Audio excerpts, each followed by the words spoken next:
mois de juin 2015, j'ai démarré ce musée à la demande de la mairie. On a commencé à avoir 2-3 petites pièces et depuis, j'avance et on achète et on nous apporte aussi des pièces, ce qui est adorable.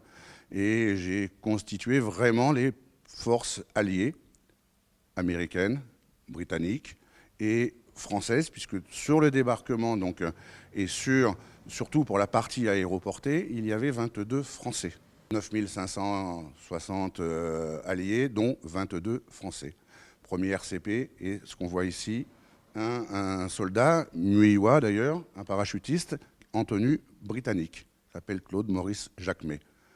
Voilà, qui est malheureusement, lui, a été largué assez loin puisqu'il est tombé sur Fayence, Tourette Fayence. Et il est revenu à pied. Ce musée, c'est pas un musée de collectionneurs. Il y a des très belles pièces de collectionneurs, mais c'est pas juste une collection où on expose un tout petit peu, où on garde pour soi.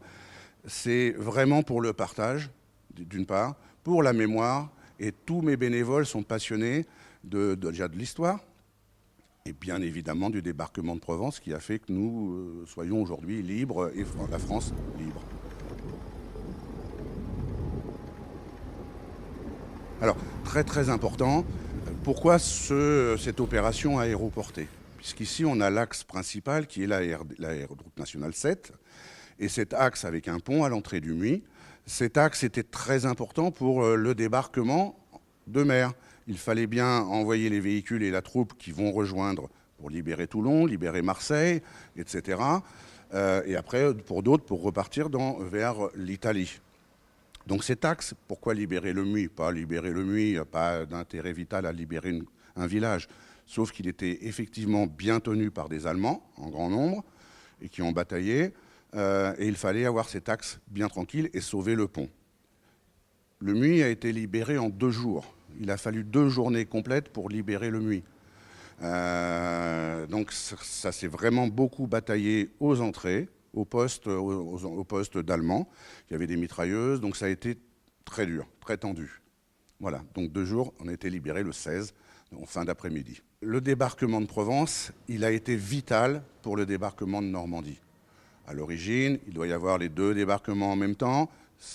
Pour la logistique, ça n'était pas réalisable. Et puis, il y avait un petit conflit avec Churchill qui ne voulait pas un débarquement en Provence, mais un débarquement en Italie et remonter les Balkans et essayer de dépasser l'armée soviétique.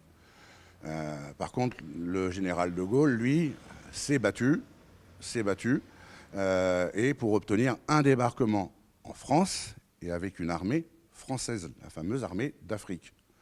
Cette armée, elle est composée de 260 000 hommes. Alors on parle, vous voyez, toujours effectivement du débarquement de Normandie où il y a 177 Français, commando Kiefer, mais ici ce sont plus de 260 000 hommes français. Parce que toute l'Afrique était colonisée ou appartenait à la France.